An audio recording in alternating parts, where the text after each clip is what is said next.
vem, če bom znal odgovoriti, zlasti ne na filozofski način. Torej, mislim, da je predvsem knjiga ljubezni, čeprav se ljubezni ne godi najbolje in jo vojna bolj ali manj premaga, da se ne bojo bralci preveč prestrašeni, vsi protagonisti v tem drugem romanu in ljubezen tudi preživijo. Seveda pa preživijo s svojimi ranami, bolečinami. Ljubezen med Valentinom in Sonjo je na nek način izgubljena, ampak večkrat so me spraševali, da je ravno Avstrija ob tej nagradi, kaj je zlom, ali ne verjamem, da je mogoče celo med vojno, ali lahko se obdrži in tako naprej. Ampak sej sem odgovarjal, še zdaj pač ponovno in zmeraj odgovarjam, zgodila se je, obstaja, ne glede na to, da so jo zunanje okoliščine tako rekoč uničile. Niso jo uničile, ampak so jo demontirale, ali kako naj rečem. Ta dva nista bila več skupaj in mnogi ljudje niso bili več skupaj. Ampak če se je enkrat zgodila, je bila. To se pravi, to je zagovor ljubezni in dobremu. Glede zla, pa si seveda vsi postavljamo vprašanje, odkot, zakaj se zmeraj znova ponavlja. Poglejte, jaz sem rojen po vojni, vsaj moji generaciji, vaši in najbolj še marsikateri, so bili ljudje prepričani, da je druga svetovna vojna nekaj, kar je daleč zadaj, nek diluvialni čas, tako rekoč. Čeprav, če pomislim, sem govoril takšne stvari in razmišljal takšne stvari, komaj 20 let po drugi svetovni vojni. Ampak zdela se je zelo daleč. To so bili neki drugi ljudje, neki strašni časi.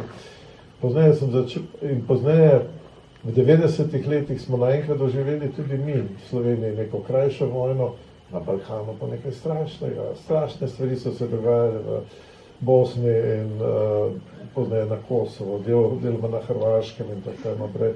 Sem bil tudi v Sarajevu za skupino pisateljev, v času, ko je bilo Sarajevo oblegano in sem videl, kako to zgleda. Tudi izstrelki so švigali čez nebo in tako naprej. Vse sem napisal temelj potopisni esej, kratko poročilo iz dolgo obleganega mesta.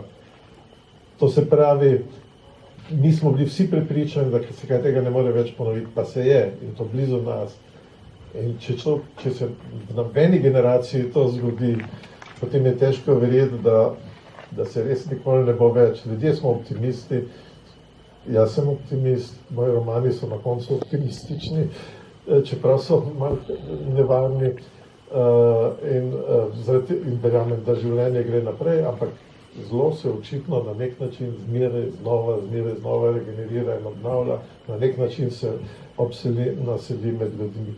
Ko je trajala jugoslovanska vojna, so me v Frankfurtu na knjižnem sejmu, smo nekoč imeli debato v novinarji in tako naprej, kaj se dogaja, kako je do tega prišlo in tako naprej.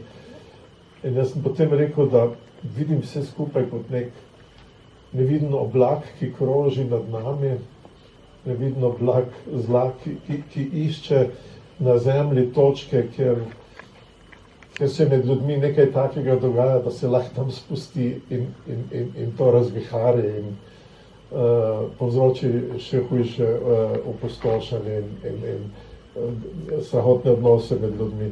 Potem so mi rekli, če sem malo zmešan, da govorim taka čudaštva. Ampak ne vem, kaj se dogaja. Zdaj imamo spet občutek, da se lahko vsak hip nekaj zgodi, v Evropi ravno ne, ampak na raznih koncih sveta, nekje se neha, nekje druge se nekaj začne.